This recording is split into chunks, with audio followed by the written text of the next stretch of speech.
Hi, I'm Alydia Rackham, and this is episode 2 of my novel writing tutorial.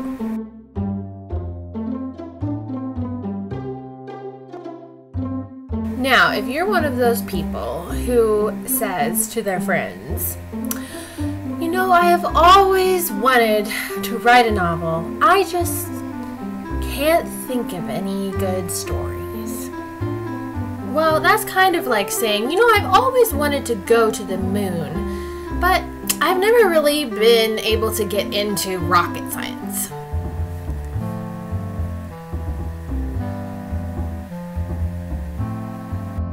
Stop saying that! Seriously, stop it, because what you're actually saying is, I can't think of anything that I think is as good as Harry Potter. Well, I'm here to tell you that Harry Potter has already been written. So, nobody needs you to write Harry Potter.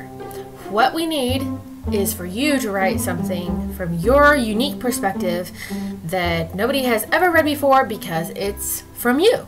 But there really is a trick to coming up with good ideas, and I guess we call it inspiration.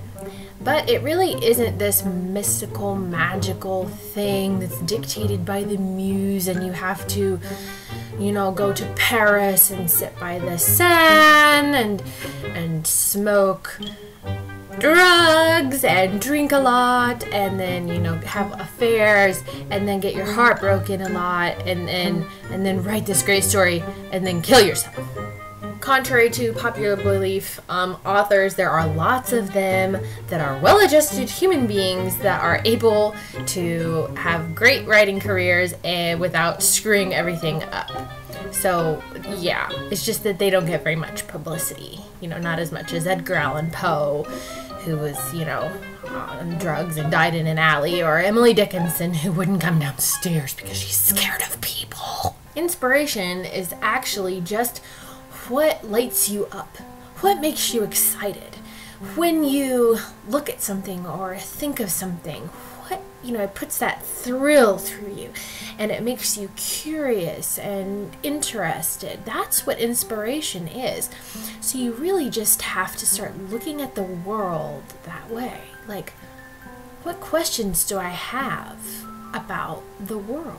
Have you always wanted to visit Victorian London, but you don't happen to have a time machine?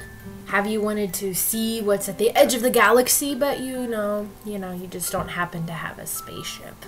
Have you wanted to get to know fairies or wizards or knights of the round table or the captain of the Titanic or... So there's definitely setting oriented inspiration, something that you would like to explore yourself, and so you'd like to put characters in there so that they can explore it with you. But there's also concept oriented inspiration, namely a type of character or a relationship that you would like to explore. For example, in Pride and Prejudice, there is the poorer young gal who's real fun and lively, and then there's the brooding hero who has secrets and he kind of drives you crazy, but he makes you obsessed with trying to figure out what makes him tick. What I personally do for inspiration is I watch a lot of movies, a lot of good movies that I enjoy,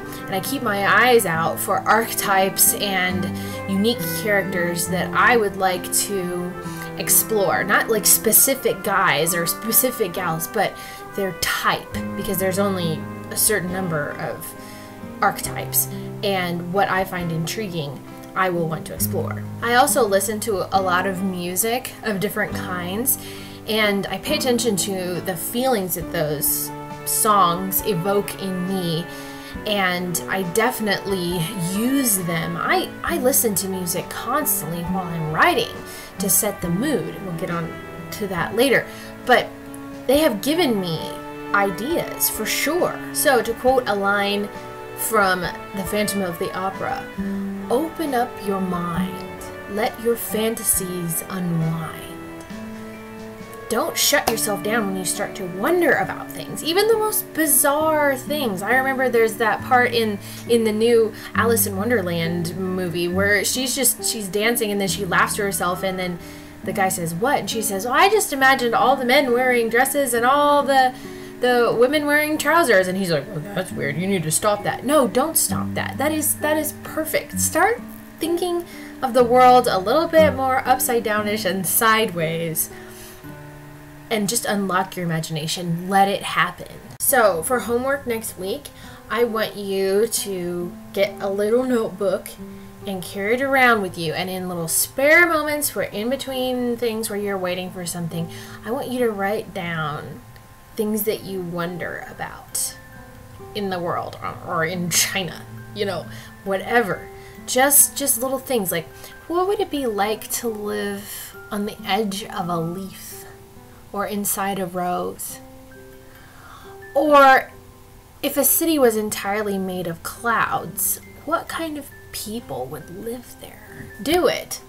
And share some of the stuff that you have wondered about in the comments below. It'll be fun, trust me. So that's it for today. Make sure to subscribe and then tune in next week. We're going to be talking about the hero. Oh, yay. That's going to be fun. That's going to be fun. That's my favorite part ever. So you don't want to miss that.